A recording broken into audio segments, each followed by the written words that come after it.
하나님의 말씀은 사무엘상 26장 1절에서 12절입니다. 사무엘상 26장 1절 10사람이 기브아에 와서 사울에게 말하여 이르되 다윗이 광야 앞 하길라 산에 숨지 아니하였나이까 하며 사울이 일어나 시 광야에서 다윗을 찾으려고 이스라엘에서 택한 사람 3,000명과 함께 시 광야로 내려갔어. 사울이 광야 앞 하길라 산 길가에 진치니라. 다윗이 광야에 있더니 사울이 자기를 따라 광야로 들어옴을 알고 이에 다윗이 정탐꾼을 보내어 사울이 과연 이런 줄 알고 다윗이 일어나 사울이 진친 곳에 이르러 사울과 넬의 아들 군사령관 아브넬이 머무는 곳을 본즉 사울이 진영 가운데에 누웠고 백성은 그를 둘러 진쳤더라. 이에 다윗이 햇사람 아히멜렉과 스루의 아들 요압의 아우 아비스에게 물어 이르되 누가 나와 더불어 진영에 내려가서 사울에게 이르겠느냐 하니 아비스가 이르되 내가 함께 가겠나이다. 다윗과 아비새가 밤에 그 백성에게 나아가 본즉 사울이 진영 가운데 누워 자고 창은 머리 곁 땅에 꽂혀 있고 아브넬과 백성들은 그를 둘러 누웠는지라.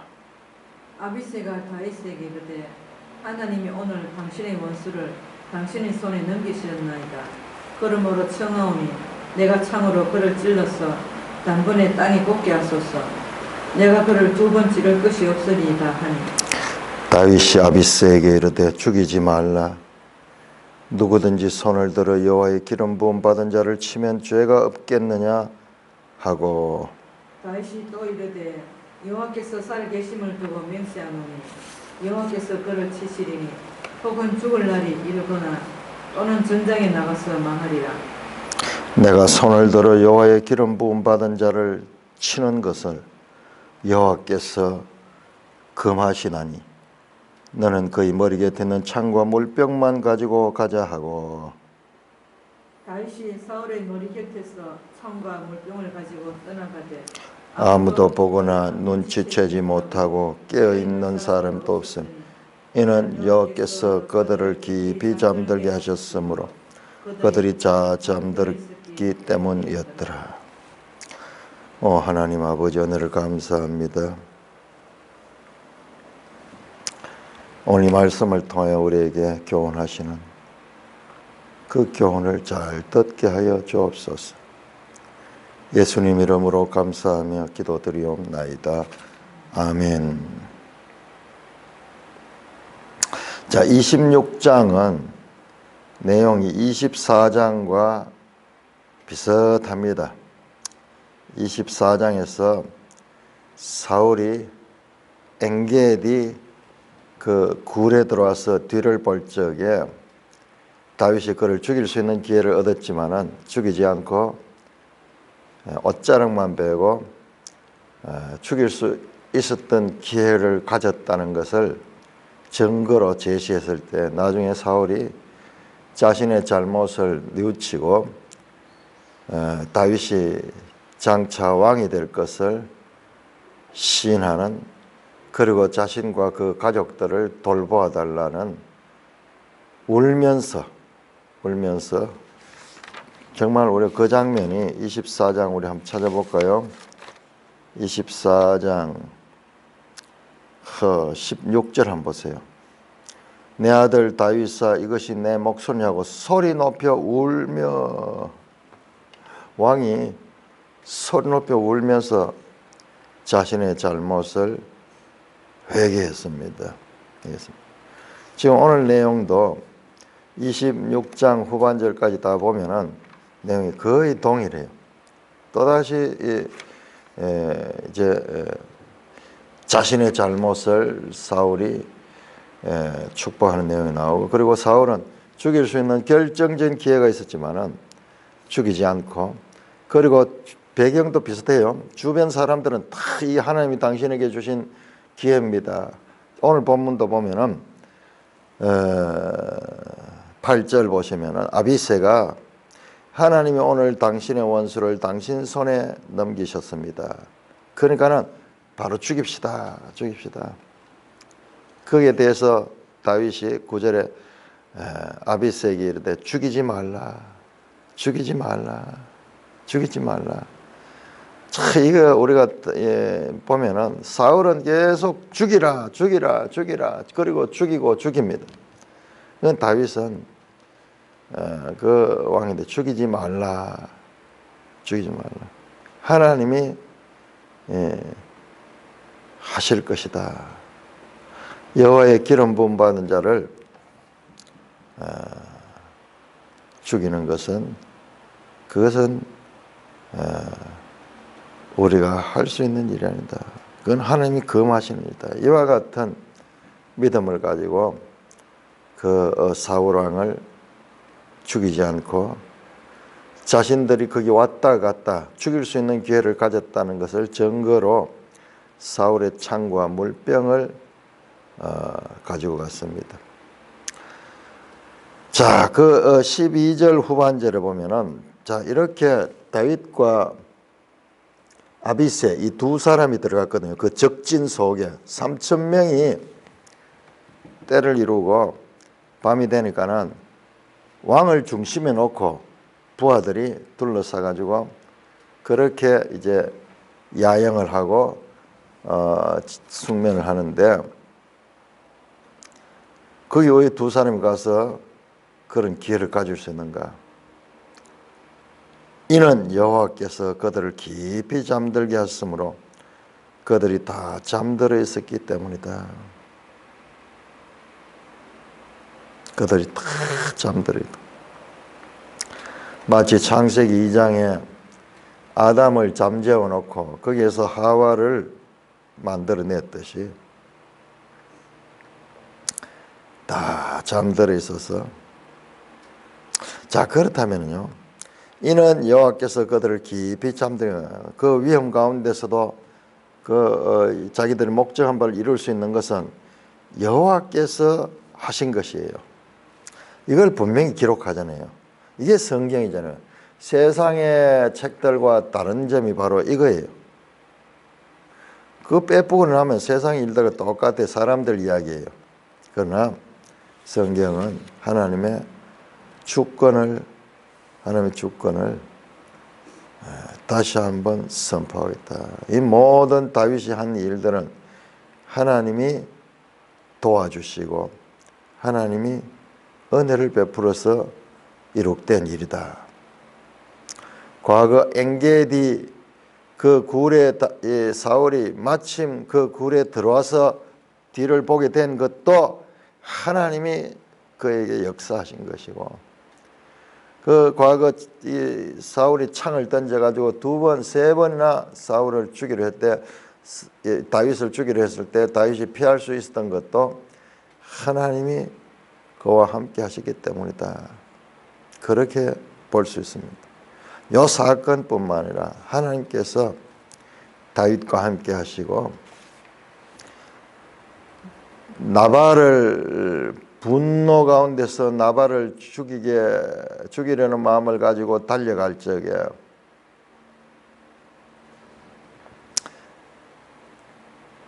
다윗이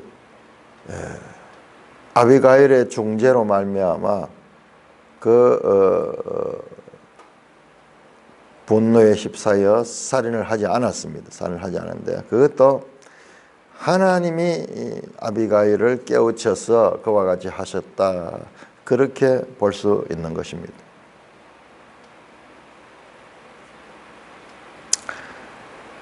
자, 이 다윗이 앞에 25장에 그 나발을 죽이지 않았던 사건은 이 하나님이 참 크게 역사하게 하셨던 거. 왜냐 그러면은 그 나발이 미련한 사람이고 그리고 아주 이기적인 사람이면은 동족이잖아요. 동족. 마온 지방의 그 갈렙의 후손이었잖아요.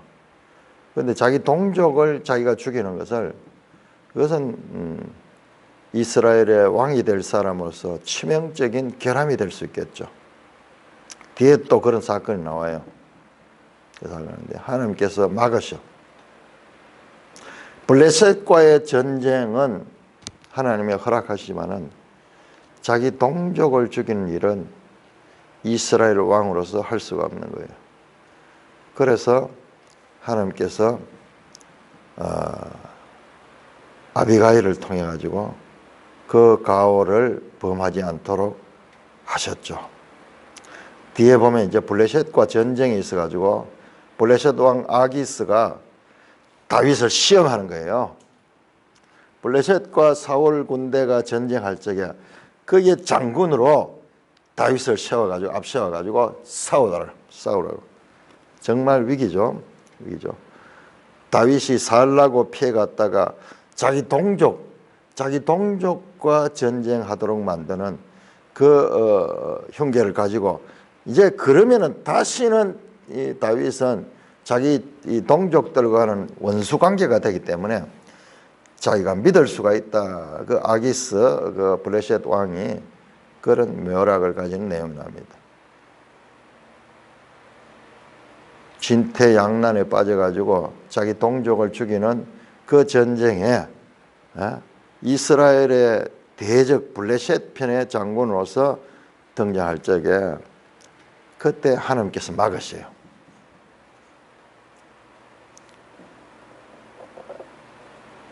그러니까 여기서 지금 블레셋을 물리치는 것도 중요하지만 자기 동족에 대해서 악을 행하지 아니하도록 막으시는 하나님을 또 봐야 돼요. 적을 물리치게 하시는 하나님 뿐만 아니라 스스로 과오를 행해 가지고 자기 동족을 해하는 그런 일을 막으시는 하나님. 그 결과 아비가일이라는 지혜로운 아내를 얻었죠. 자, 그런 다윗에게 다시 한번 시험이 찾아왔습니다. 자, 26장 1절 10사람이 기브아에 와서, 자, 이 부분을 잘 봐야 됩니다. 자, 23장 14절에서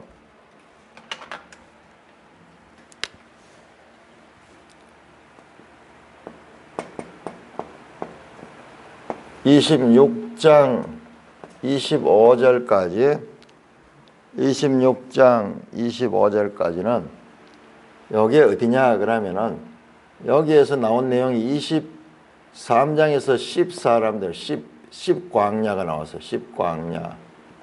그 다음에 25장에서 마온 광야가 나왔어요. 마온.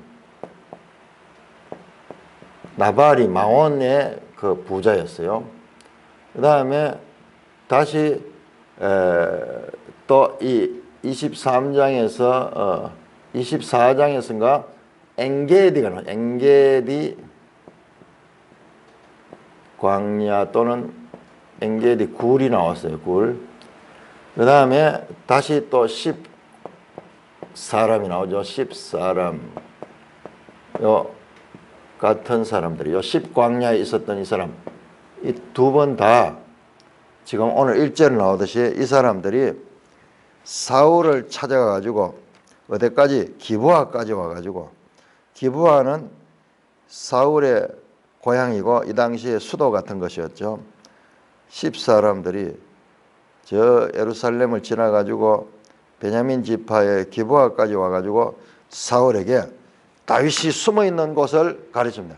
다윗이 광야 하길라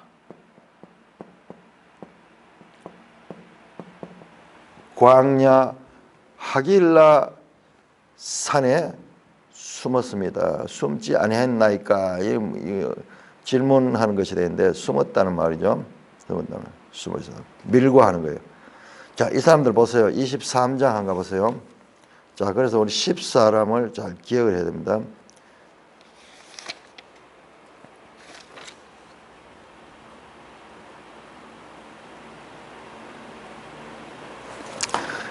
그 앞에서 다윗이 그일라 사람들을 구해줬잖아요. 블레셋이 쳐들어와서 그 그일라는 유대 광야 아니에요. 자, 이 지역이 23장, 14절, 26장까지 이 전체가 유대 광야다. 유대 광야. 유대 광야 안에 요 십광야, 마온 광야, 뭐 엔게디, 하길라 숲, 요게 전부 다 여기에 있습니다. 자, 유대 광야에서 일어난 일이다. 지도 다시 한번 볼까요? 지도 159쪽 지도를 봐야 됩니다. 자, 이렇게 탁 단락을 정리해서 봐야 돼요. 마지막 사울과 다윗의 쫓고 쫓기는 그 사건들이 일어난 장소는 유다 광야다. 유다 광야다. 자, 지도 159쪽 보면은 사해와 붙어 있죠. 사해 서쪽. 사해 서쪽에 유다 광야이 바로 예루살렘, 베들레헴 바로 밑이잖아요. 제가 이것을 유튜브에 들어가서 보니까는 그 유대 광야 치면 나오거든요. 참 우리 성경에서 이렇게 보는 건데 우리 한국인 부인이 유튜브를 하는데 이스라엘 주북하면서 아마 유학생의 부인이거나 뭐 이스라엘에 상주하는 교수나 뭐 어떤 직원에 상주하는 직원의 부인인 것 같아요. 그래서 유튜브를 올린다. 그가 이제 예루살렘에 사는데 주말이 되니까는 트럭을 타고 유다 광야로 들어가더라고요. 유다 광야로. 그래서 예루살렘은 완전히 도시예요. 베들레헴이고 뭐 이런 쪽이 다 도시화돼 가지고 우리가 똑같이 도시 차들이 다니고 막 이러는데, 그런데 이제 그 유다 광야로 들어가니까는 포장이 안 돼 있더라고요. 포장이 안 돼 있고 쭉 들어가는데 여기는 집차가 아니면 못 가요. 거기서 주말을 보내더라고요. 그랬다가 거기서 자진 안 하고 거기서 저녁 해먹고 캠프 해가지고 저녁 해먹고 그러고 밤에 또 집에 돌아올 정도로, 그러니까 한 예루살렘에서 차로 한 1시간 정도 거리. 그리고 그 아래 베들레헴이 있잖아요. 그러니까는 이 다윗은 베들레헴 출신인데 자기 동네와 유대 광야가 붙어 있어. 그러니까 이 지역에 대해서는 다윗은 잘 파악하고 있겠죠. 잘 파악하고 있죠. 그래서 다윗이 마지막에 유다 광야에 숨어 있었던 것도 여기에 숨으면은 지형지물을 이용해서 사울의 눈을 피할 수 있다는 그런 생각을 가지고 여기에 숨었던 것 같아요. 여기 지리에 대해서 막 도사거든요. 그런데 여기 가면은 차를 몰고 가도 나중에는 그 사고가 많이 일어나요. 그리고 여기서 차가 고장이 나거나 무슨 그 이렇게 하면은 뭐 연락할 길이 없어. 사람이 없어요. 그 골짜기 골짝. 그냥 평야 광야가 아니고 이 산들로 이루어진 그와 같은 골짜기입니다. 그 유대 광야 있고 그 아래 십 광야 있죠. 그 밑에 마온 광야, 겐 광야, 네겝 나오죠. 이게 전부 다 광야예요. 광야. 그래서 유다 광야가 글씨가 크잖아요. 유다 광야에 속한 십, 마온, 겐, 그렇게 보면 돼. 그렇게 보면 돼. 그리고 사해 쪽의 이 광야는 절벽이 절벽인데 그 아사셀 염소를 바칠 적에 레위기 16장 보면 두 마리 염소를 가지고 하나는 여호와 앞에 바치고 성전에서 여호와 앞에 바치고 하나는 사람이 그걸 끌고 가지고 광야로 가서 보내거든요. 그걸 그냥 이제 우리 글로 나와 있으니까 그렇게 봤는데 그 준비된 사람은 그거를 끌고 몇 시간이 걸렸겠죠. 과거에 오늘날 자동차로도 그런데 뭐 하루 종일 걸렸을 수도 있고 그걸 끌고 가는 거예요. 이 아사셀 염소를 끌고 광야로 가는, 광야 가는 게 바로 여기에 이쪽으로 가요. 이쪽으로 가서 요 사해 쪽으로 가니까는 어제 여기 나왔던 에시몬 가는 건데 절벽으로 되어 있는 낭떠러지예요. 낭떠러지. 참 지형이 신기하죠. 이거는 산이고 높은 산은 뭐 1400 정도까지 되는 산이고, 그 다음에 사해는 저 지하 400까지 내려가는 그야말로 희한한 지층이에요.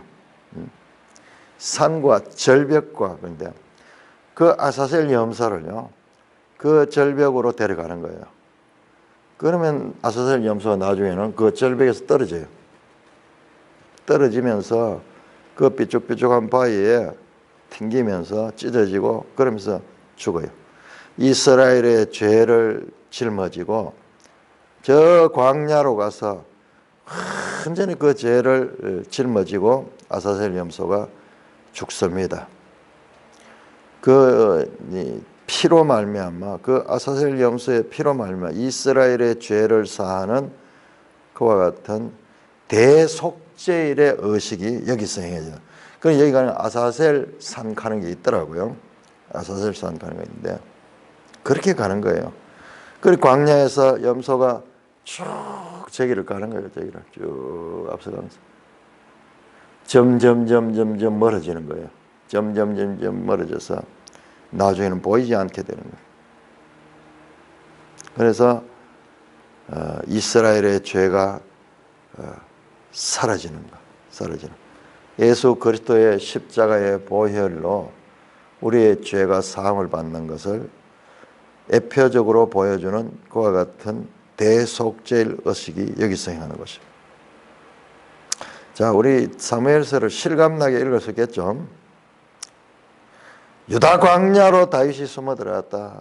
다윗은 어려서부터 유다 광야에서 목동하던 사람이었어요.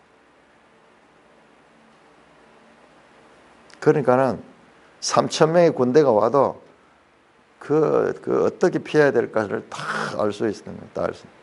하나님께서 다윗을 목동으로 키웠는 거, 그게 나중에 이스라엘의 왕이 되어서 백성들을 다스리는 그런 훈련을 하는데도 도움이 되었지만은 그뿐 아니라 자기가 이와 같은 위협 가운데서도 살아낼 수 있는 그와 같은 준비를 하는 과정이기도 했다는 것을 하나님의 지혜와 지식의 부유함이 참으로 놀랍죠.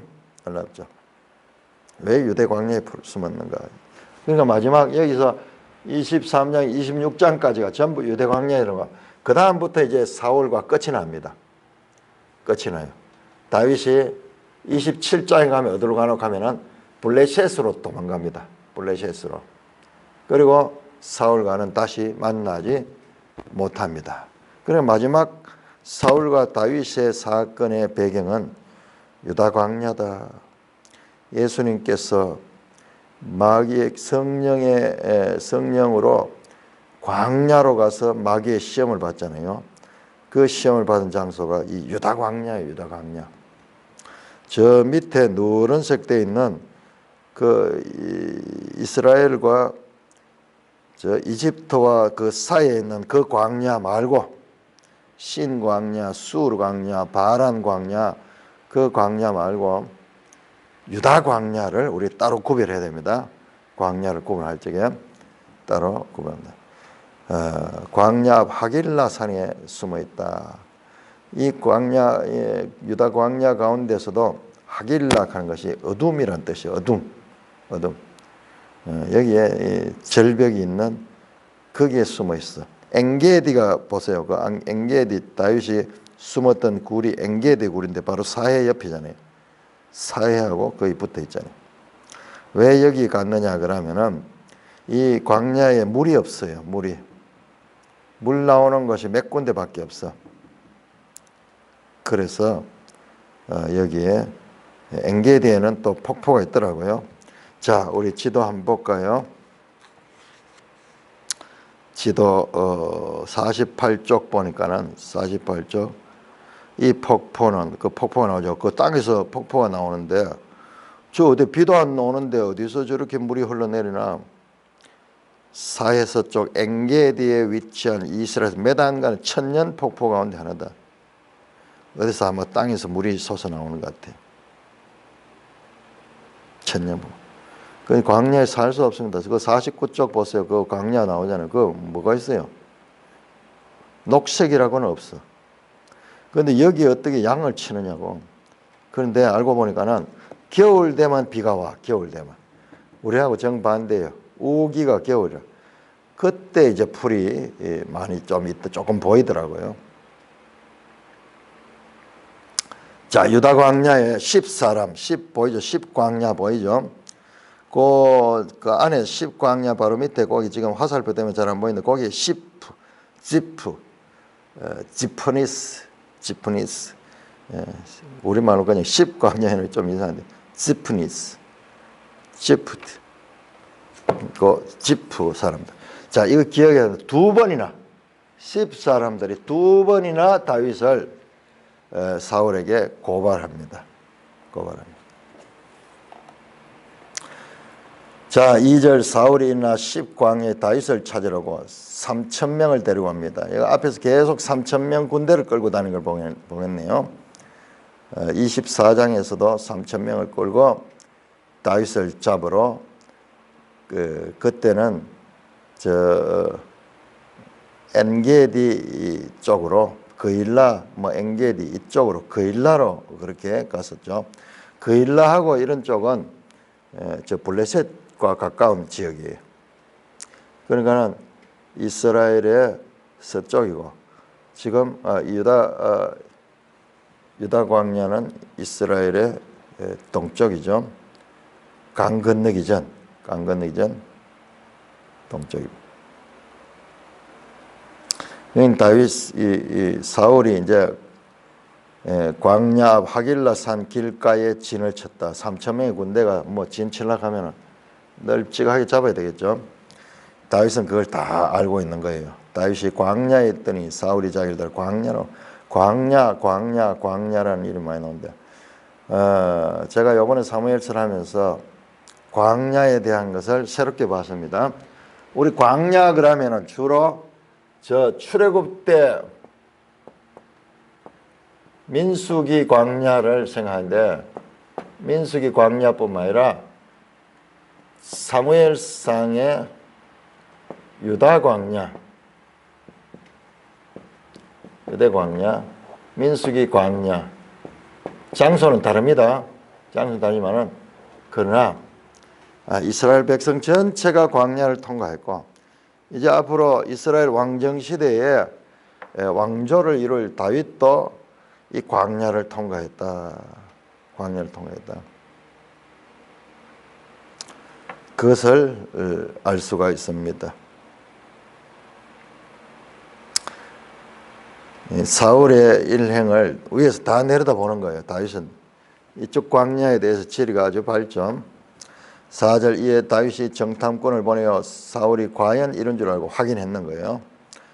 다윗이 일어나 사울의 진 친 곳에 이르러 사울과 네리 아들 군사령관 아브넬이 머무는 것을 본즉 사울이 진영 가운데 누웠고 백성은 그를 돌려쳤더라.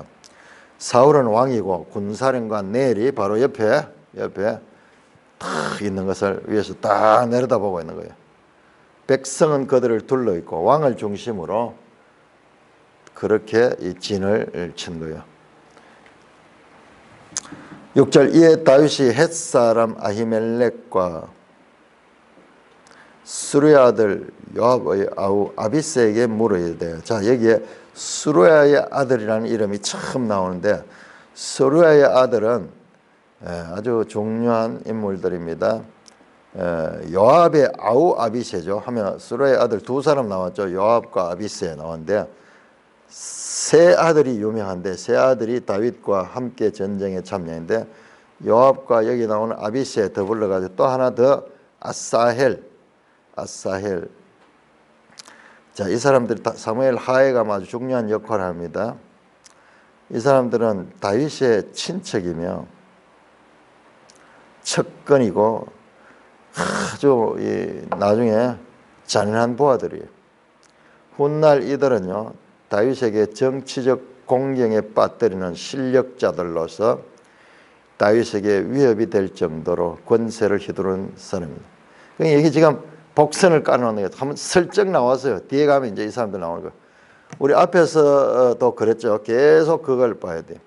먼저 하면 슬쩍 나왔다가 나중에는 그 모습이 나오고 실제적인 사건과 이런 것들이 나오듯이 지금 여기에도 이제 아비새가 처음 등장하고 아비새를 소개하면서 요압의 아우락하는 이름이 나오죠. 나중에 다윗의 군대 장관들이 되죠.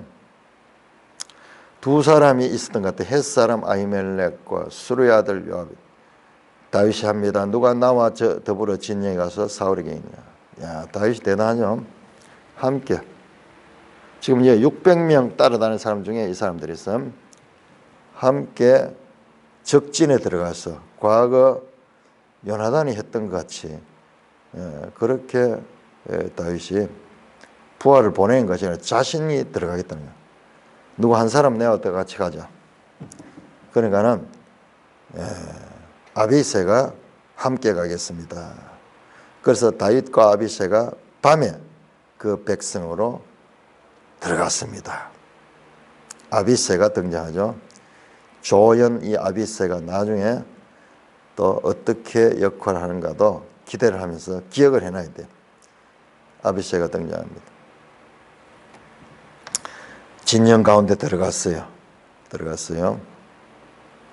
아니나 다를까 사울이 중심에 있고 주위에 장군들이 있고 그 다음에 부하들이 있는 그 적진에 어떻게 들어갈 수 있을까요? 겁도 없다, 그죠? 자, 그래서 이 사울까지 갔습니다. 그러니까는 아비새가 죽입시다. 하나님이 우리에게 준 기회입니다. 죽입시다. 하나님이 오늘 당신의 원수를 당신 손에 넘겼다. 이거 하나님 뜻이다.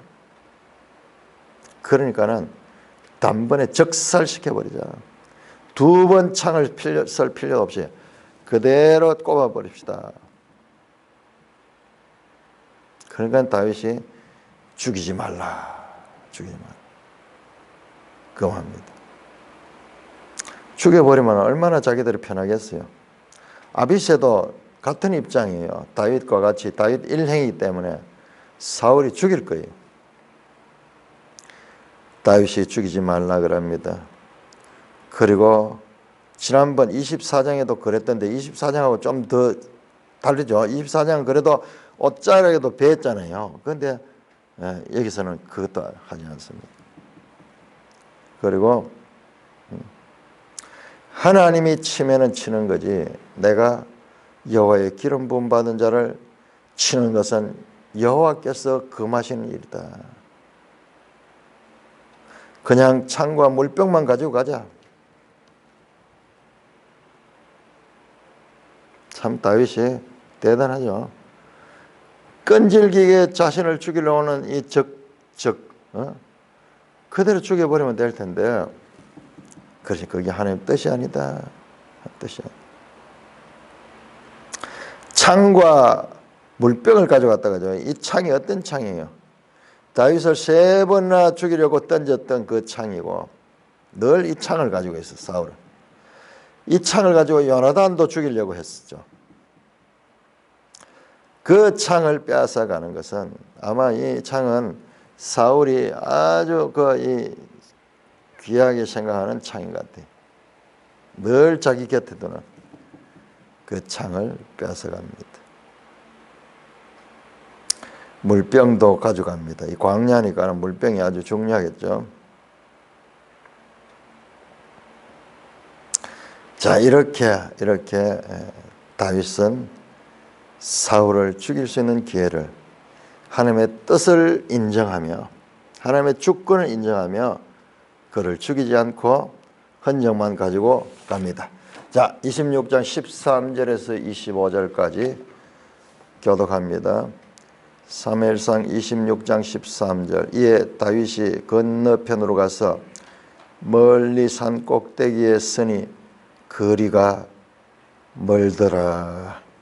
다윗이 백성과 넬의 아들 아브넬을 대하여 외쳐 이르되 아브넬아 너는 대답하지 아니하냐 하니 아브넬이 대답하여 이르되 왕을 부르는 너는 누구냐 하더라. 다윗이 아브넬에게 이르되 네가 용사가 아니냐 이스라엘 가운데 너 같은 자가 누구냐 그러한데 네가 어찌하여 네 주 왕을 보호하지 아니하느냐 백성 가운데 한 사람이 네 주 왕을 죽이려고 들어갔었느니라. 내가 행한 이 일이 옳지 못하도다. 여호와께서 살아계심을 두고 맹세하노니 여호와의 기름 부음 받은 너희 주를 보호하지 아니하였으니 너희는 마땅히 죽을 자이니라.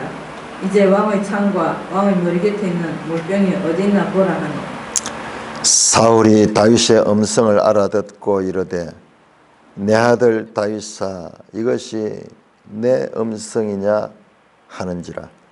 다윗이 이르되 내 주 왕이여 그렇습니다 내 음성이니다 하고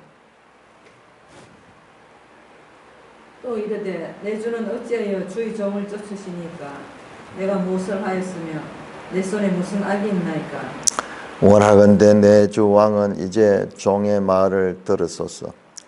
만일 왕을 충동시켜 나를 해하려 하는 이가 여호와시면 여호와께서는 제물을 받으시기를 원하나이다 마는 만일 사람들이면 그들이 여호와 앞에 저주를 받으니 이는 그들이 이르기를 너는 가서 다른 신들을 섬기라 하고 오늘 나를 쫓아내어 여호와의 기업에 참여하지 못하게 함이니이다. 그런즉 청하건대 여호와 앞에서 먼 이곳에서 이제 나의 피가 닿지 땅에 흐르지 말게 하옵소서. 이는 산에서 메추라기를 사냥하는 자와 같이 이스라엘 왕이 한 벼룩을 수색하러 나오셨음입니다. 사울이 이르되 내가 범죄하였도다. 내 아들 다윗아 돌아오라. 너가 오늘 내 생명을 귀하게 여겼은즉 내가 다시는 너를 해하려 하지 아니하리라. 내가 어리석은 일을 하였으니 대단히 잘못되었도다 하는지라. 다윗이 대답하여 이르되 왕은 창을 보소서. 한 소년을 보내어 가져가게 하소서. 여호와께서 사람에게 그의 공의와 신실을 따라 갚으시리니 이는 여호와께서 오늘 왕을 내 손에 넘기셨으되 나는 손을 들어 여호와의 기름 부음 받은 자 치기를 원하지 아니하였음이니이다.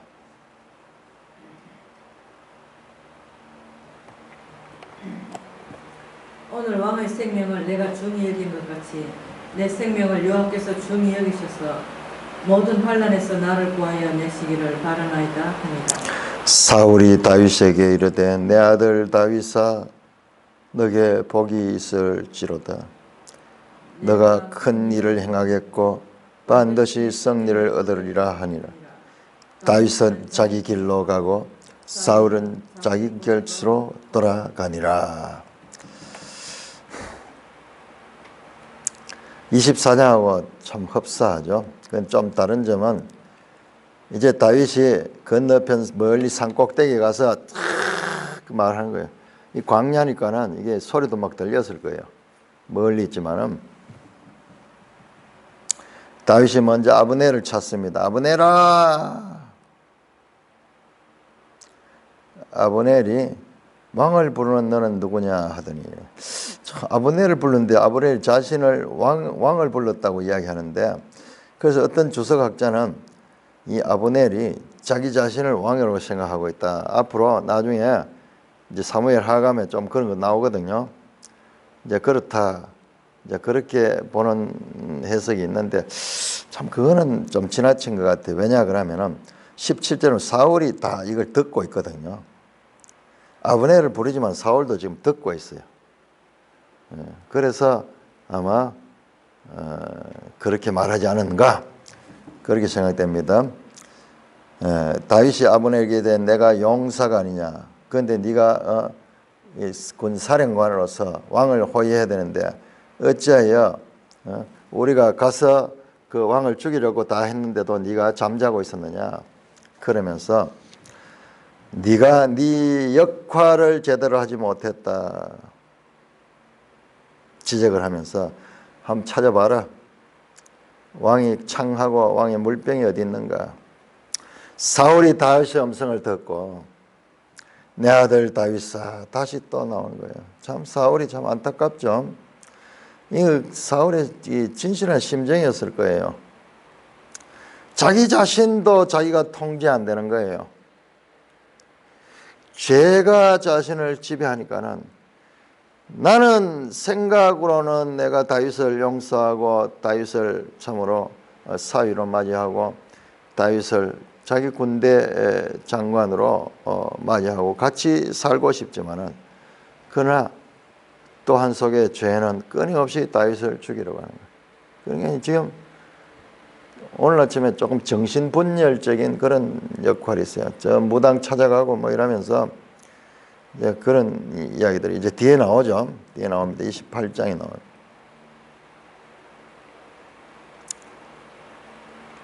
사울의 모습이 불쌍합니다. 24장에서 행했던 그것을 똑같이 용서해달라고 하고 후회도 하고 이러면서도 또 사울은 변치 않습니다. 그러니까 자기 자신도 자기 자신을 어찌하지 못하는 사울의 상태가 불쌍하죠. 죄가 그를 지배하기 때문에. 어제 그 동네 장관 이야기하는 가운데 그 천일이네 집에 다 그런 대로 잘 사는데 천일이 혼자, 그 천일이가 그렇게 열심히 일을 해가지고요, 그 땅 사고 집 짓는 것도 천일이가 다 했다 그러네요. 그런데 천일이가 술을 못 이기는 거예요. 술을 아무리 결심해도 그게 안 되는 거예요. 아무리 결심해도. 그렇게 잘해놓고 자기 자신이 자기 자신을 이기지 못하는 거는 결국 이제 일찍 그렇게 죽어버리네요. 이게 이제 죄에 사로잡힌 인간의 현실, 실존적 현실이에요. 내가 내 자신이 컨트롤이 되지 않고 내 속에 거하는 죄가 나를 지배해버리니까는 죄는 사망으로 나를 끌고 가는 거예요. 계속 자신의 몸에다가 알코올을 붓게 만들고 결국 그거로 인해서 몸을 상하게 해서 죽게 만드는 것이 이게 죄의 소욕의 죄의 소욕, 끊임없이 죽이고자 하는. 다윗에게도 이 사울에게도 그와 같은 것을 보면 죄가 그를 지배합니다. 그 다윗을 향하여 내 주 왕이여, 자기를 죽이러 오는 그 내 주 왕이라. 다윗은 끝까지 왕으로 인정합니다. 그래서 말합니다. 내 주는 어찌하여 종을 죽입니까? 왜 종을 쫓아다닙니까? 19절 원하는데 내 주 왕은 종의 말을 들었소서. 만일 왕을 충동시키려 나를 해하니 여호와시면 여호와 앞에 제물 받기로 한다. 만일 사람이면 그들이 여호와 앞에 저주를 받을 것이다. 자, 당신 왕을 지금 주장하는 것이 하나님이라면 내가 제물이 돼야 된다.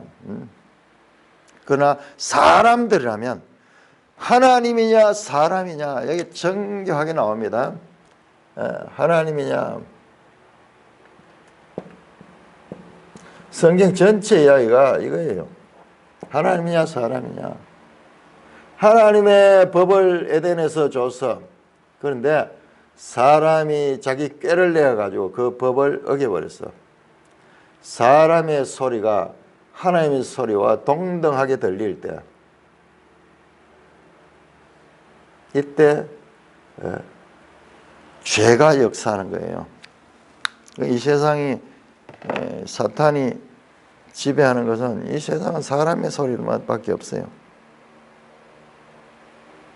여호와냐 사람들이냐. 하나님께서 당신을 통하여 나를 해하라 그러면 나는 제물이 되는 게 마땅하다. 그러나 사람들이라면 그들이 저주를 받아야 된다. 그들이 이르기를 너는 가서 다른 신을 섬기라 하고 오늘 나를 쫓아내 여호와께 왜 참여하지 못하게 합니다. 그건 무슨 말이냐 그러면은 이 다른 신을 섬기는 다른 나라에 가라 하는 거야. 다른 나라. 하나님의 기업에 참여하지 못하게 나를 쫓아내는 것이다. 하나님부터 나를 쫓아내는 것이다. 20절 그런즉 청하건대 여호와 앞에서 먼 이곳에서 이제 나의 피가 땅에 흐르지 말게 하소서. 이제 산에서 메추라엘 사냥같이 이스라엘 왕이 벼룩을 수색하러 오셨습니까? 24장하고 똑같아요. 24장 한번 보세요. 좀 그 내용만 조금 다르지.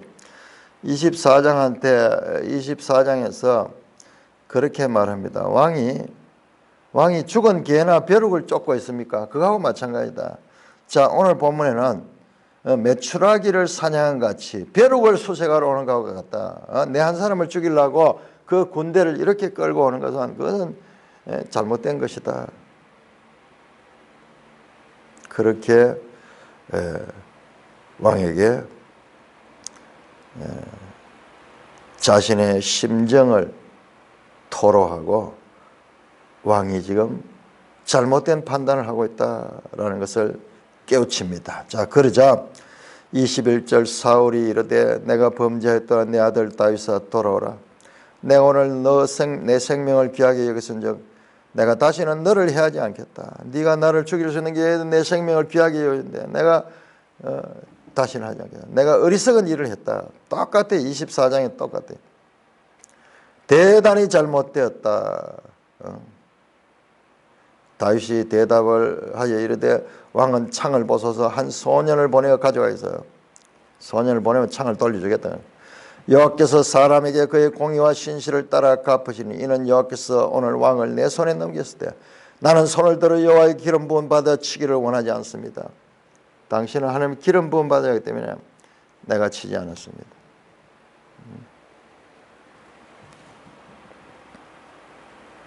24절 오늘 왕의 생명을 내가 중히 여긴같이 내 생명을 여호와께서 중히 환난에서 나를 구했다.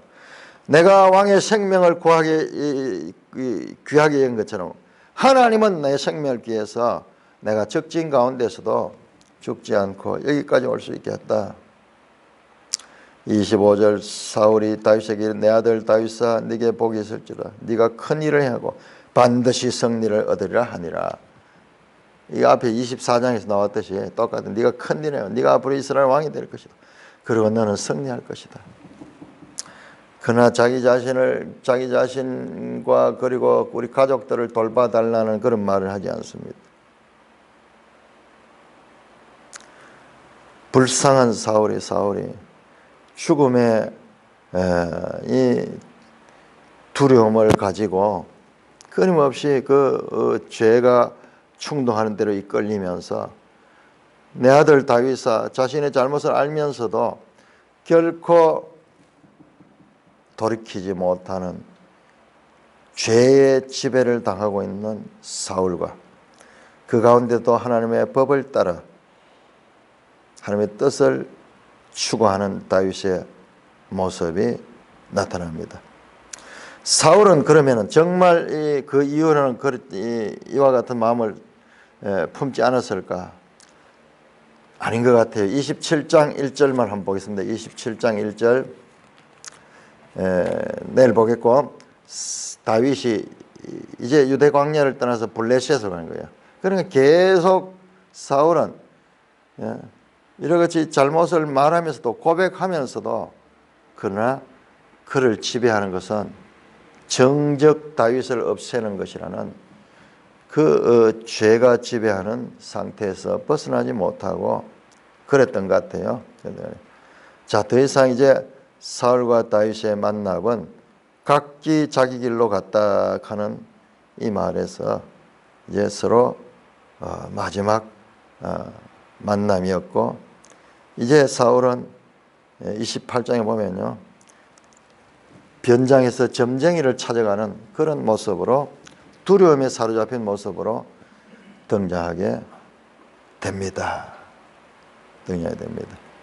참 이 두 사람의 관계가 하나님께서 자세하게 이렇게 묘사하는 것은